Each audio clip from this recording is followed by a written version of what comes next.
Hi, I'm Alan Beech from Beech Consulting. Welcome back to another episode of Beech Talk. Today we're going to discuss diagnostics. This is a tough subject for many shops. When the customer walks through the door and they're upset about their check engine light being on, take a deep breath. It's not your responsibility to fix the car for free. Diagnostics are one of the most expensive services you offer, involving your top technician, expensive diagnostic equipment, and paid subscriptions.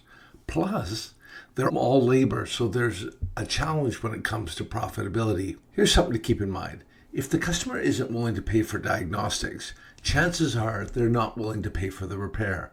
Wouldn't you like to know upfront before you start the work? In this series, we're going to talk about the diagnostic levels of 1, 2, and 3, how to determine which level should be applied when you're at the front counter, and how to communicate the value to your customer of these different levels.